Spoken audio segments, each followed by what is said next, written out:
Welcome to the Resources Roadhouse. I'm Wally Graham and I am at the RIU Resurgence conference in Perth, and I'm speaking with Rob Longley, who is CEO and Managing Director of Ardiden Limited. Now, Rob, you have your Pickle Lake gold project over in Canada. You recently resumed drilling out there after a bit of an enforced layoff due to COVID restrictions and other such things. But you finally got out there and you were very happy with what you saw, very encouraging. Could you fill us in on that? You've told half the story there, Wally. That's good. You're obviously following Ardiden as well. Yes, we've just started drilling. We've completed 4 holes so far of what we said we'd do. We said we'd do a summer program before sort of winter closes us down. And in the very first hole, Dan, who you spoke to as well, who was jumping out of his skin, I think, when you spoke to him, saw visible gold for the first time at Cass, or we can call it Cass because I know you struggle with Cass as well. So yeah, we haven't got the assays back yet, but we've got some really exciting intersections of sulphides. It looks like mineralisation, but the proof's in the pudding, as you know. And can you just explain to us like the benefit of seeing the visible gold? What does that mean as opposed to just finding gold in the assays? Well, it means you're in the right spot. It's the first time that visible gold has been seen at Cass, and we're trying to go a bit deeper in one area.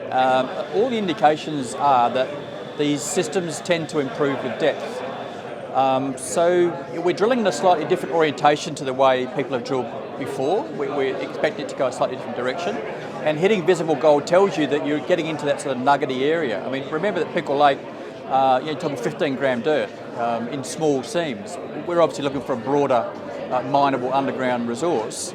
But when you're hitting high-grade gold, the assays can be one or the other. You can miss those nuggety stuff. But we're seeing a lot of sulphides and silicification with it as well. So it's not just one speck of gold that's excited, it's the whole zones.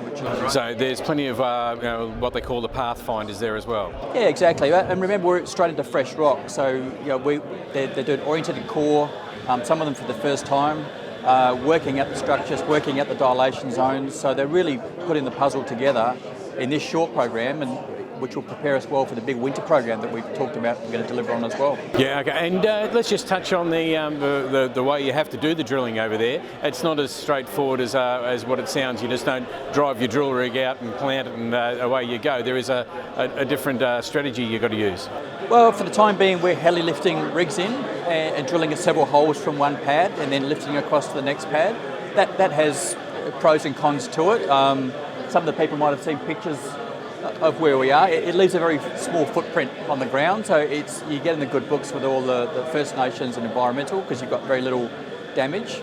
But you are somewhat restricted. We're not RC drilling yet. That will come down the track a bit when we're doing indicated resources or reserve drilling. Once you've built the roads in, so it's a little bit slow to start with, but we're a junior company and we're doing it in pace with our budget and the money that we're raising to see. All right, so and when do we anticipate being able to see some of the latest assays?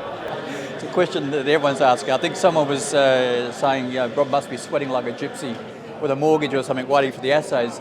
Yes, I am excited by it. I think it's about 4 to 6 weeks away is probably the quick answer. But yeah. I also know that we've got another 17, 18 prospects behind this if it's not as good as we'd like. So really the Ardiden story has been about building up a big project that gives you a lot of chances to hit some monsters or a lot of small ones. So it's all good for us. Because I mean, you're at Cass at the moment, but and we also know that there's Dorothy Dobie down the road. Yep, and we're doing geophysics at the moment on New Patricia, or Patsy as some people are calling it now.